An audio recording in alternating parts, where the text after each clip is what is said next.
ভারতেই বিশ্বকাপ খেলতে হবে এই খবরটি মিথ্যে বলছে বিসিবি।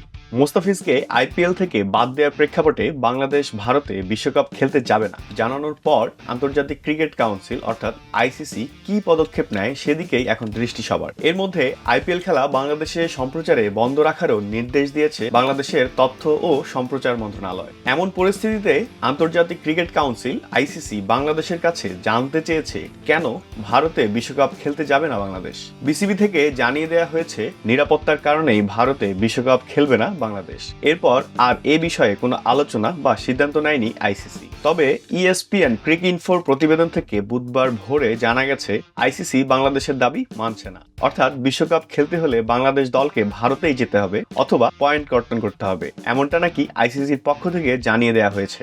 এ বিষয়ে বিসিবির ক্রিকেট অপারেশনস কমিটির চেয়ারম্যান নাজমুল আবেদিন ফাহিম খেলা লাইভকে মুঠোফোনে জানান, ক্রিকইনফোর মাঝরাতের এই খবর সত্য নয়। আইসিসি বলেনি যে বিশ্বকাপ খেলতে হলে বাংলাদেশকে ভারতেই যেতে হবে। ফাহিম আরো বলেন, আইসিসি আমাদের কাছে জানতে চেয়েছে আমরা কেন ভারতে যাব না। আমরা তো আমাদের মেইলে উল্লেখ করেছি যে আমাদের সিকিউরিটি কনসার্ন আছে, আমরা এই কারণে ভারতে যাব না। তারপরও আইসিসি আমাদের কাছে আরো একবার গতকাল রাতে বিসিবির কি কি নিরাপত্তাজনিত উদ্বেগ আছে সেগুলো একটি পূর্ণাঙ্গ বিবরণ চেয়েছে। কি কারণে বিসিবির উদ্বেগ, কেন ভারতের মাটিতে বাংলাদেশের ক্রিকেটাররা নিরাপদ নয়, সেই ব্যাখ্যাটা আজই আইসিসির কাছে দেয়া হবে। তারপর বলা যাবে আইসিসি কি সিদ্ধান্ত নেয়। কিন্তু হুট করে যেটা বলা হয়েছে আইসিসি বাংলাদেশকে ভারতেই খেলতে বলেছে, না হয় বিশ্বকাপে ওয়াকওভার দিতে হবে। এই খবর সত্য নয় বলে জানান বিসিবির ক্রিকেট অপারেশনস কমিটির চেয়ারম্যান নাজমুল আবেদিন ফাহিম।